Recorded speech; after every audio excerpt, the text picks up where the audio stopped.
Welcome to Jay and Laura TV. We are Jay and Laura Laffoon, and we are here for your life, your marriage, and your family. Let's dive right into Marriage in the News. This is from USA Today this week. Let me get my lips on straight. Sleep-deprived parents snapping at each other isn't exactly new comedy fodder, but there's a twist on the relationship havoc that babies cause in the new movie Friends with Kids. No, babies never made us snap at each other. I think that movie comes out Friday night, doesn't it? That's right. And it makes it clear that you don't have to be married with a child to strain your relationship. More than 25 separate studies in the past 2 decades find that marital quality takes a dive with a baby's birth. Now, that shouldn't be right, but they're saying it does? Oh my goodness. Babies raise stress, I guess get that. No. Reduce happiness and otherwise upset the household, experts say. Yeah. It ain't just babies. Every child, whether they're a baby or a teenager, upset the household. The movie out Friday points you're right. The movie out Friday points to that in the tagline. Love, happiness, kids. Pick 2. I love that. You can't have all of it. Oh, so what's the question? What is the question? Let me explain the movie, because I think that the whole premise of this movie is that these 2 best friends, a guy and a girl, think they can raise a child better than their married friends because they see all the stress. And I'm guessing that they find out that that doesn't happen. Because you know what? Children bring stress. That's right. And I'm serious, no matter whether they're a baby or they're a teenager, they're going to bring stress to your marriage. Here's something that I had to teach my husband very early on in the life of our first child. And I didn't learn it. I didn't come up with it by myself. I learned it from a woman that I babysat for. And here's what she always said. She said, you know what, Laura?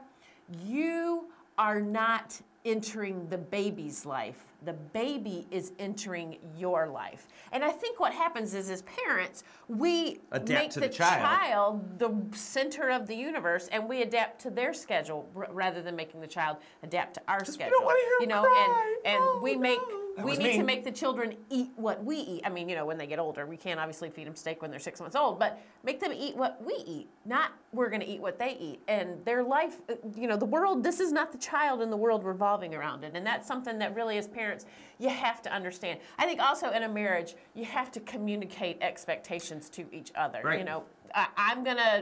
Here's what we did. If there was puke, he cleaned it up. If it was a dirty diaper, I cleaned it up.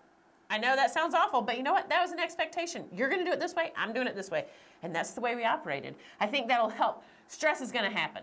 You can't alleviate stress when children, anytime something changes in your life, there's going to be stress. But I think there are some boundaries you can create. Well, and I think what happens is this. Parents, before they're parents, they're married, they're living their life together, whether it's a short time or a long time. They're living along, and they feel like, oh, we're going to get pregnant, we're going to have kids, and the parent fairy is going to sprinkle magic dust over our heads and make us good parents.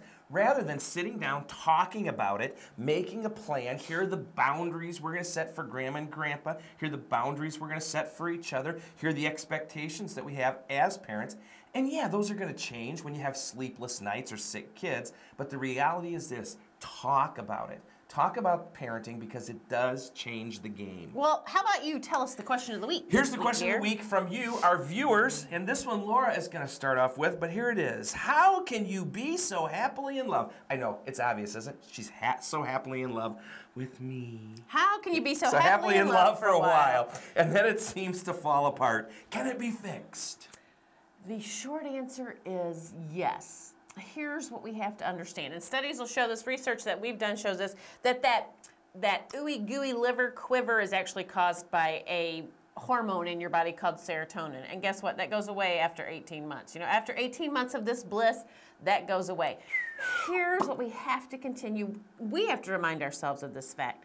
Love is an action. It's not a verb. It's not a ooey gooey liver quiver. It's a verb. It's not a verb. It is Love's something an action. that It's you not a verb. do. It's something that you have to get up every day and say, you know what? How can I fall in love with my spouse again today? What can I look at that's positive? And I think we've talked about that a little bit before. Getting up every day and saying, I'm going to look for the positive today, and I'm going to fall in love with my spouse all over again. So yes, it can be fixed. You have to realize that the ooey gooey liver quiver is gonna go away, and then it's just life together, and you gotta fall in love again. That's right. It's not just life together. It's not just life together. My word, woman.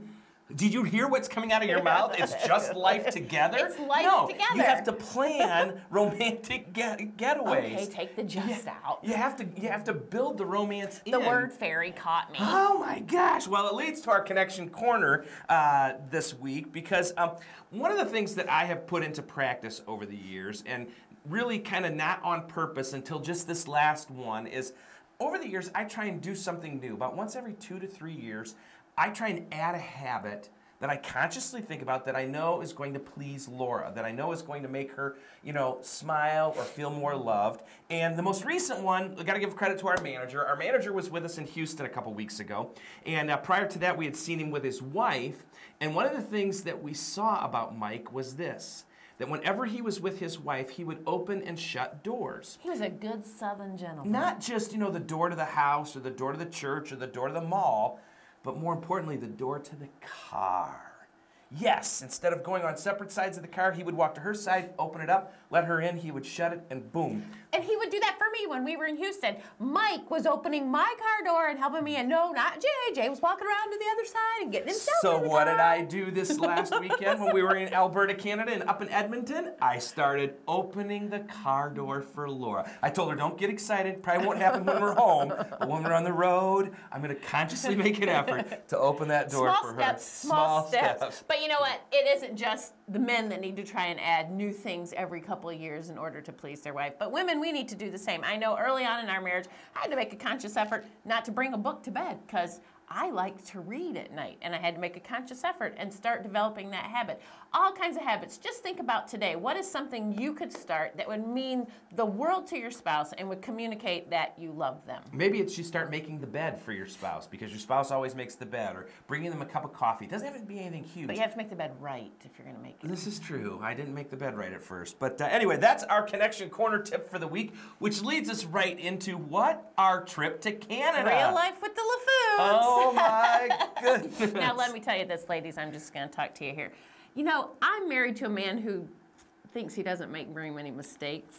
This weekend was full of Jay messing up, and Here's I the got to difference. say, I I relished can in admit it when I do, unlike someone I Not know. always. Do you? No, you try. Here's what happened. Okay, we are going to Canada. Last time we went to Canada, we weren't thinking we were traveling internationally. We just were going to Canada. It's just up north a little bit. So this time we thought about, we got to take passports, we got to do this, we got to do that. Turned off our phones for the data because it gets too expensive. So Jay printed out all of our directions for where we were going. On MapQuest. However, he printed out the wrong directions and took us 30 minutes north.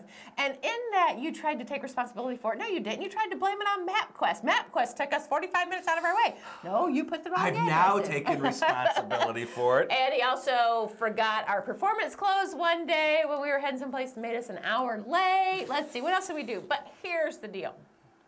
It would have been, and I tell you, it was very difficult for me not to get very irritated and upset with him. I had to make a conscious effort to laugh at how funny it was becoming that every time we turned around, Jay was making another mistake. Because usually I'm the one that's a little harebrained and forget things and, leave stuff in the hotel room and all that stuff. So it was comical, and it would have been very easy for me to go, you know what, I'm just going to yell at him because he gets all irritated with me when I do it. But in an effort to live a grace-filled marriage, I had to bite my tongue. It was really sore. It's still a little red, but offering each other grace when you make mistakes. That's right. Well, that's our point for you this week. When the Laffoons learn, hopefully you learn to offer grace when you make those mistakes in life. This is Jay and Laura Laffoon.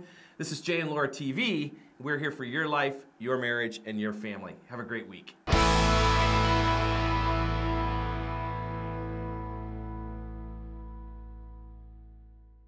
Hey, are you watching this on Facebook? Do us a favor, will you? Click that share button. Share it with your friends so everybody can enjoy Jay and Laura TV. Maybe you're watching it on YouTube, and if you're watching it on YouTube, click the yellow subscribe button right up there at the top and watch Jay and Laura TV every week. Every week.